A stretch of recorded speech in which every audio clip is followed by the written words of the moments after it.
It comes as no surprise that on Donald Trump's first working day in office, he moved aggressively against the two biggest free trade deals involving the US. The new president, after all, ranted against American trade deals for decades before he even ran for office. His campaign was based on bringing back jobs supposedly stolen by other countries through trade, and in his inaugural address was centered on the phrase "America first." A protectionist instinct has been one of his few consistent traits over the years. But it's not at all clear what that protectionist instinct means in practice. On Monday, Trump signed two trade-related executive orders. The first declared the US's withdrawal from the Trans-Pacific Partnership. That's the deep trade integration deal that the country had signed but not ratified. The second announced his intention to renegotiate Nafta. That's the US, Canada, Mexico free trade deal that has been in force since 1994. In both cases, it makes a big difference what Trump's ultimate goal actually is. Is it to score symbolic victories, to boost his standing with his supporters and his own fragile ego? Or is it really to rip up the way the global trading system works? Let's start with Nafta. It has made possible a deep supply chain integration across North America that's most visible in car manufacturing. Picking that apart would be hugely disruptive for US manufacturing, as well as for Canadian and Mexican industry. Conversely, it's entirely possible for Trump to claim he is renegotiating Nafta without actually changing much of the substance.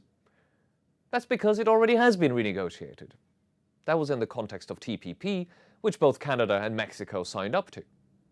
Nafta was updated in order to meet the TPP's tougher requirements on labor rights and environmental standards. So Trump could simply adopt those or other small changes, announce that he has forced his neighbors back to the table to renegotiate, claim victory, and move on. Now, withdrawing from the TPP, which still hasn't come into effect, would not disrupt the US economy.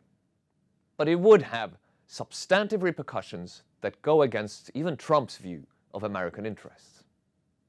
Other TPP countries are now saying that they may still go ahead without the US, and the consequences of that would be both economic and geostrategic.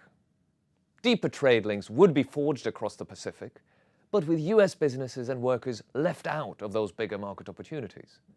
If China joined too, it would have a central role in shaping trade patterns in the region and the rules that govern them.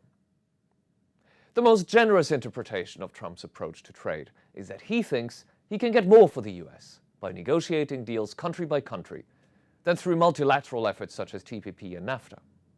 If so, he is in for a rude awakening.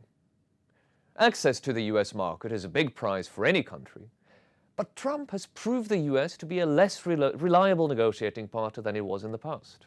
And that's partly because of his own threats of border taxes to discourage imports. If President Trump contents himself with symbolic victories and leaves the substance of trade as it is, the US should count itself lucky. Read more about this at ft.com/freelunch.